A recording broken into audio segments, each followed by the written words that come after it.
Welcome to my channel के commerce classes. आज का क्लास में हम लोग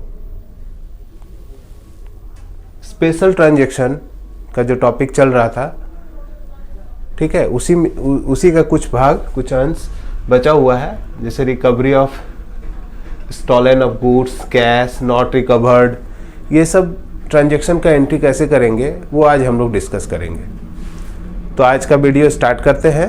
रिकवरी ऑफ स्टॉलन गुड्स, जो गुड्स चोरी हो गया था, कोई ले गया था, एम्प्लॉई या चोर कोई भी, तो वो आज रिकवर हो गया है, वो आपको मिल गया है, तो उसका एंट्री कैसे करेंगे। कुछ गुड्स मिल गया, कुछ कैश चोरी हुआ था, वो कैश भी मिल गया, और कुछ नहीं मिला अभी तक, और साल ख़त्म होने वाला है, 31 मार्च आने वाला है, तो कैसे इसका एंट्री करेंगे। तो देखो, जो सामान आपको मिल गया, ठीक है, जब लॉस हुआ था तो हम लोग गोज आउट कर दिए थे परचेज को। आज वही सामान अगर मिल जाएगा तो डेबिट में लिखिए, डेबिट में लिखिए, सामान मिलने को परचेज अकाउंट डेबिट कर लेंगे, और कैश मिलता है अगर तो कैश कमसिन हो जाएगा, तो कैश अकाउंट डेबिट हो जाएगा, और जो नहीं मिला, जो लॉस हो गया है, उसको profit and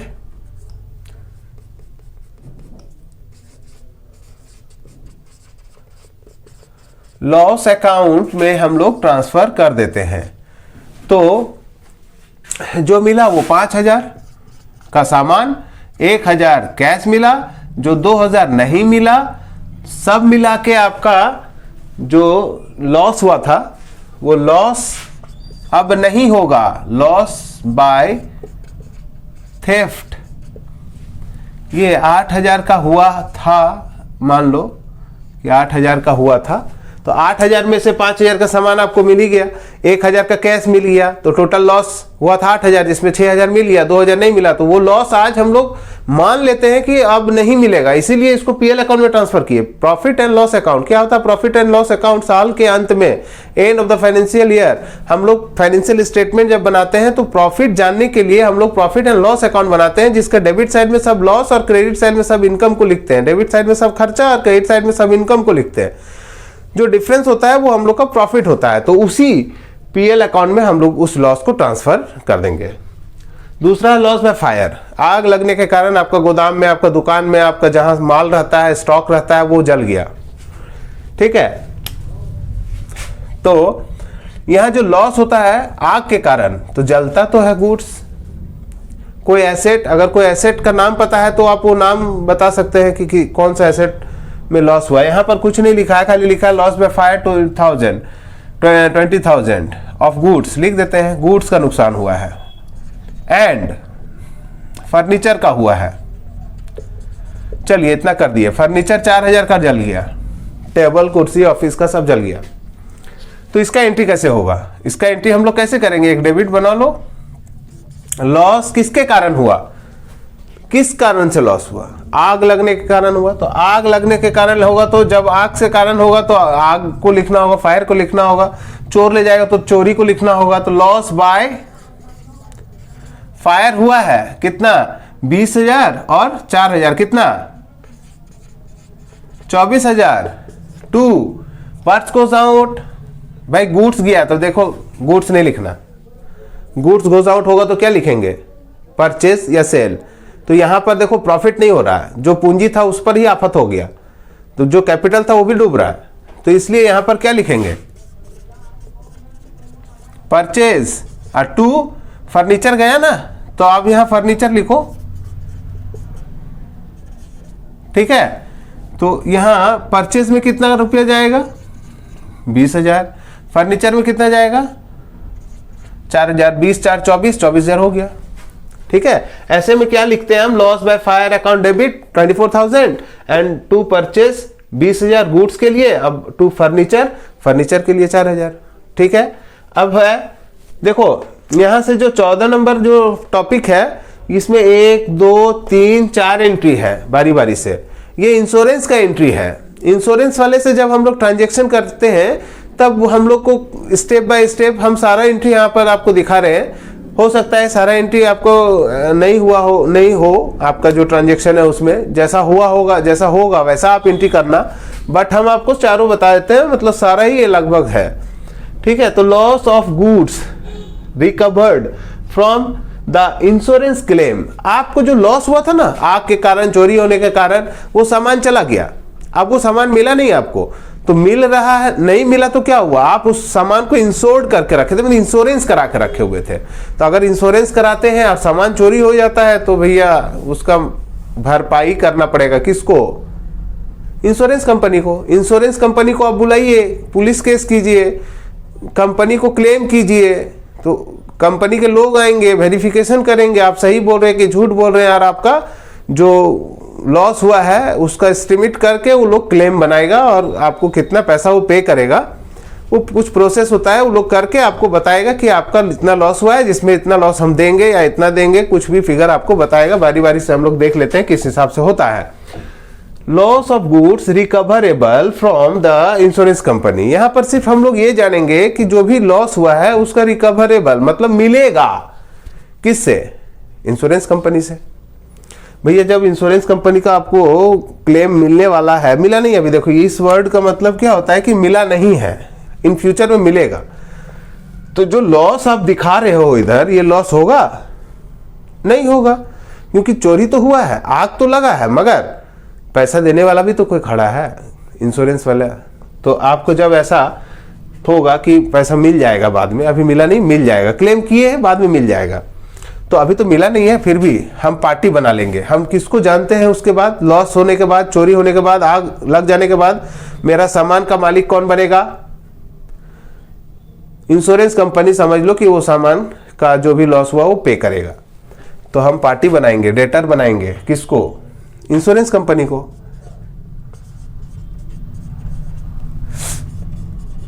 insurance claim account debit to, जो लॉस हुआ था वो होगा ही नहीं अब, क्योंकि इंश्योरेंस का क्लेम हो रहा है, आपको पैसा मिलेगा। तो यहां पर क्या होगा, insurance claim account debit to loss by fire. ठीक है, अब यहां कितना क्लेम मिल रहा है ऐसा तो हम फिगर में लिखे नहीं थे, मगर अब लिख देते हैं कि आपको क्लेम मिलेगा 10,000, या यहां फायर में लॉस हुआ था कितना, 24,000, तो हम 24,000 ही कर देते हैं। चलो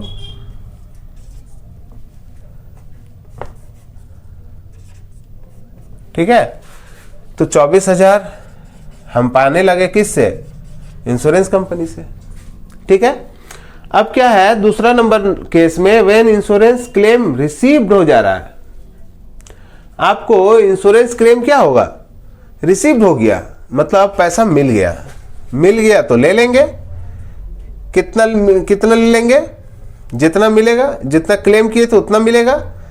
तो आपको यहां पर व्हाट्स कम्स इन, कैश तो देता नहीं है, फिर भी कैश और या बैंक दोनों लिख सकते हैं आप, debit to insurance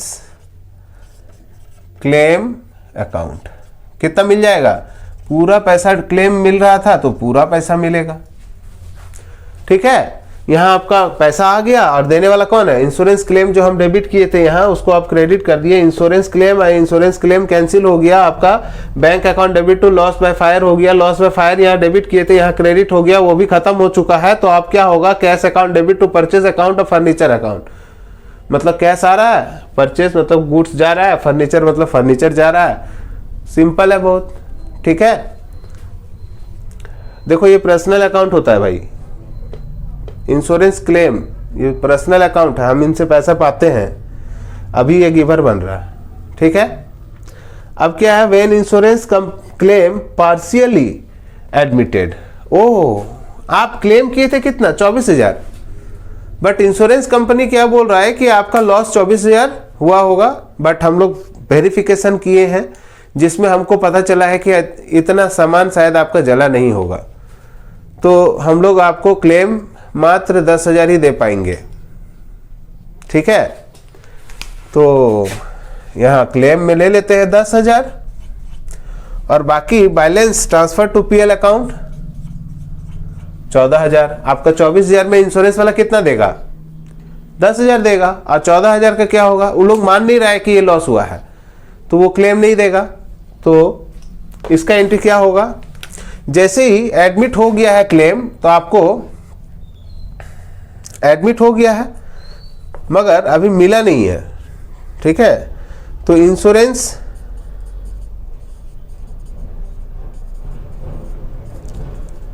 claim debit to insurance claim account debit profit and loss debit to loss by fire. आपको कितना क्लेम मिलेगा? 10,000 नहीं मिलेगा, 14,000। सब मिला के आपने मांगा था कितना लॉस का पैसा? 24,000। तो ये एंट्री होगा जब आधा पैसा आपका क्लेम होगा या थोड़ा होगा, थोड़ा नहीं होगा, तब ऐसा एंट्री होगा। यहाँ अगर कोई दिक्कत है आपको तो समझ सकते हैं। एक बार फिर से हम जल्दीबाजी में समझा देते हैं कि इंश्योरेंस क्लेम आपका रिप्रेजेंटेटिव पर्सनल अकाउंट होता है, इससे पैसा पाते हैं हम, इसलिए इसको डेबिट किए हैं। प्रॉफिट एंड लॉस अकाउंट, ये लॉस है, लॉस होने से ये हमेशा डेबिट होता है। और जो लॉस हुआ था आपका यहाँ, ये देखिए 24,000, ये लॉस को हम कम कर लिए क्योंकि अब तो इंश्योरेंस कंपनी आ गया ना, तो लॉस बाय फायर हटा दिए। 10,000 रुपया आपको पाना है इंश्योरेंस वाले से, और ये तो अब परमानेंट लॉस हो गया, इसलिए आप 100% वो चला गया। अब 14,000 का 14,000 पूरा प्रॉफिट एंड लॉस अकाउंट में, उसमें से आप कभी कोई पैसा रिकवर नहीं हो सकता है। तो ये आपका ड्यू हुआ था, अभी मिला नहीं है, मिलेगा। जब ये पैसा मिलेगा तो क्या एंट्री होगा? तो ऐसा एंट्री हम फिर एक बार बना चुके हैं, बैंक टू इंश्योरेंस। आप यहाँ पर bank account debit to insurance claim, कितना पैसा मिलेगा? 10,000। तो हो गया। बैंक क्यों रिसीवर बनेगा आपको? क्योंकि इंश्योरेंस कंपनी कभी आपको कैश नहीं देगा, आपका अकाउंट नंबर मांगेगा, उसमें आपको अकाउंट में ट्रांसफर करेगा, तो बैंक रिसीवर होगा। और इंश्योरेंस क्लेम जो है रिप्रेजेंटेटिव पर्सनल अकाउंट है, कंपनी जो है इंश्योरेंस कंपनी है, उसके जगह पर इंश्योरेंस क्लेम लिखे हैं हम। अगर यहाँ life insurance corporation of India होगा या general insurance corporation of India होता तो उसका नाम लिख देते तो वो गिवर बन जाता। ठीक है। एक लास्ट टॉपिक है स्पेशल ट्रांजैक्शन का, ये लास्ट टॉपिक है। ठीक है, ऑलमोस्ट हम लोग सारा एंट्री डिस्कस किए। ये एक है डिस्गस्ट एंट्री, इसका नाम से ही लग रहा है कि बहुत कंफ्यूज करने वाला एंट्री है। ठीक है, जब स्टूडेंट्स बनाते हैं इसको तो बहुत बार सवाल उठता है कि सर ये डिस्काउंट आप क्यों लिख दिए, ऐसा तो कोई अमाउंट यहाँ लिखा ही नहीं है, आप ऐसे अपने मर्जी से लिख दिए। ऐसा नहीं होता है, उसमें वो अमाउंट छुपा रहता है और क्वेश्चन में इसका कोई जिक्र नहीं रहता है कि डिस्काउंट हुआ है या नहीं हुआ। वो हम लोग क्वेश्चन को देखकर या लास्ट कुछ ट्रांजेक्शन को देखकर समझ जाते हैं कि इसमें इतना पैसा का ट्रांजेक्शन हुआ था मगर इतना ही पैसा आ रहा है और इन फ्यूचर में वो पैसा और देगा नहीं पार्टी, तो समझ जाते हैं कि ये फाइनल सेटलमेंट हो रहा है लोग का और जो डिफरेंस अमाउंट है वो लॉस हो जाएगा किसी पार्टी को, तो उसको हम लोग डिस्काउंट में एंट्री कर देते हैं। तो इसको चलो देख लेते हैं। Amount due from Ram, Ram से हम लोग कितना पैसा पाते थे? अमाउंट ड्यू फ्रॉम राम से लेना है हम लोग को कितना? 50,000। तो ये 50,000 रुपया लेना है, ऐसा कभी हम लोग कुछ ट्रांजेक्शन किए होंगे तो पता चला कि 50,000 रुपया उनसे हम पाते थे। इसका एंट्री नहीं करना अभी हमको तो अभी ये एंट्री करना है। ठीक है, ही पेज मतलब कौन पे? राम पे 48,000। ये बहुत बढ़िया बात है कि राम से हम 50,000 पाते थे तो राम हमको 48,000 मतलब 48,000 रुपया देने के लिए राजी हो गया या दे भी दिया ऑलमोस्ट। मगर साथ में राम ने एक रिक्वेस्ट लगा दिया है साथ में कि भैया और नहीं, हम और नहीं दे पाएंगे। 50,000 आप पाते थे, हम 48,000 रुपये आपको दे देते, मेरे अकाउंट में जो भी हिसाब किताब है वो काट कूट के ख़त्म कर देना। तो भाई ऐसे कैसे होगा बताओ? 50,000 रुपया पाते थे, 48,000 दिया तो 2,000 तो और चाहिए ना मेरे को, तो वो देगा नहीं। ठीक है, ही पेज 48,000, वो 48,000 ही देगा, तो बाकी 2,000 तो डूब गया ना।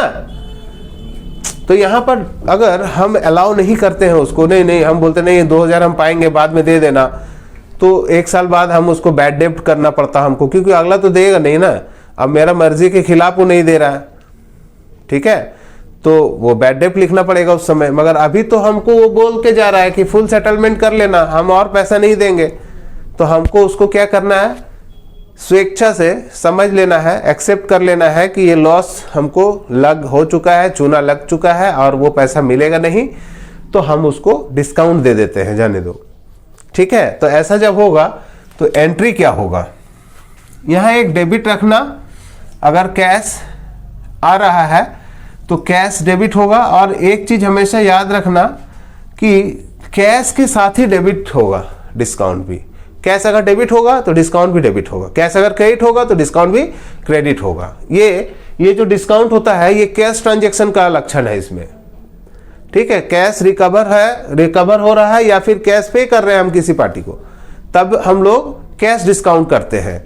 तो यहाँ जब कैश डिस्काउंट होगा तो छुपा हुआ है, फुल सेटलमेंट लिखने का मतलब ये कि कहीं ना कहीं कुछ ना कुछ डिस्काउंट की बात आएगा ही आएगा। तो आ गया है कैश का कितना 48,000, discount allowed 2,000 and 2 who is the giver of this cash, कौन देता है ये पैसा आपको, पर्सनल अकाउंट में राम दे रहा है आपको, तो राम अकाउंट गिवर हो जाएगा, तो हो जाएगा 50,000, ओके। तो ये एंट्री बन गया। अब देखो इस ट्रांजेक्शन में कहीं भी नहीं लिखा हुआ था कि डिस्काउंट होगा 2000, ठीक है। और इसी तरह हम लोग रिसीव में भी कर सकते हैं, कैश पेड कर रहे हैं, ये तो रिसीव वाला हो गया, ये पेड कर रहे हैं हम लोग पवन को 5000 पेड कर रहे हैं। भाई क्यों देंगे 5000, उसको देना पड़ेगा, 6,000 हमसे पवन पाता था ऑलरेडी पहले से, तो जब हम पवन को पेमेंट करने गए तो 5000 दे दिए। अब पवन को बोले कि देखो पवन और हम पैसा नहीं देंगे, मेरा अकाउंट्स में जो भी हिसाब है वो आप अपना क्लियर कर लेना, ठीक है, फिजिकली हम कैश लेके आएंगे नहीं और 1000 देने के लिए आपको। तो फाइनल सेटलमेंट समझ लो, ये मेरा फाइनल सेटलमेंट है। आगे बिजनेस करेंगे तो फिर देखेंगे, काम करेंगे, सामान खरीदेंगे, पैसा देंगे, मगर ये पैसा और नहीं देंगे हम, ठीक है। तो इसका एंट्री कैसे करेंगे, देखो कैश पेड कर रहे हैं हम लोग, कैश देंगे तो कैश क्या होगा, गोज आउट होगा तो 2 होगा, कैश कहाँ होगा 2 में होगा। कैश गोज आउट होना मतलब गोज आउट का क्या होता है, रियल अकाउंट में क्रेडिट होता है, तो 2 में होगा, और साथ में एक और 2 लगा दो कैश के साथ, किस लिए, जब कैश क्रेडिट हुआ है तो डिस्काउंट भी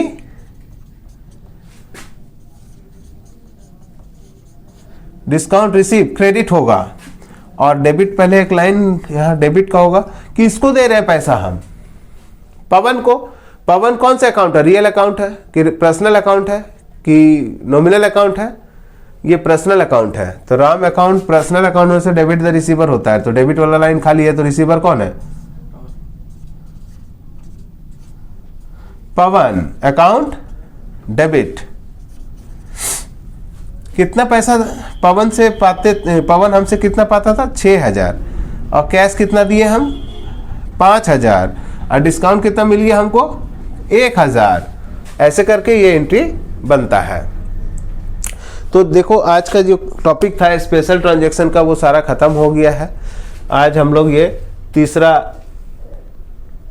वीडियो बना रहे हैं स्पेशल ट्रांजैक्शन का। इस वीडियो अगर पसंद आए तो वीडियो को सब्सक्राइब कर लीजिए, चैनल को सब्सक्राइब कर लीजिए और वीडियो को शेयर कर लीजिए, और पसंद आया है तो लाइक भी कर सकते हैं आप, ठीक है। आपका सपोर्ट बहुत इम्पॉर्टेंट है, अगर आप सपोर्ट करेंगे तभी हम इस तरह का सर्विस प्रोवाइड कर पाएंगे। तो बने रहिए चैनल में। नेक्स्ट वीडियो में हम लोग पढ़ेंगे लेजर कैसे बनता है, ठीक है, खाता बही कैसे बनाते हैं। जो जनरल एंट्री जो प्राइमरी बुक बनाते हैं हम लोग, उसके बाद हम लोग लेजर ट्रांजैक्शन करते हैं, जो ये भी डेली होता है, डे टू डे होता है। तो पढ़ेंगे नेक्स्ट वीडियो में हम लोग लेजर कैसे बनाते हैं, ठीक है। तब तक के लिए थैंक यू। कितना मिनट हो गया? 20।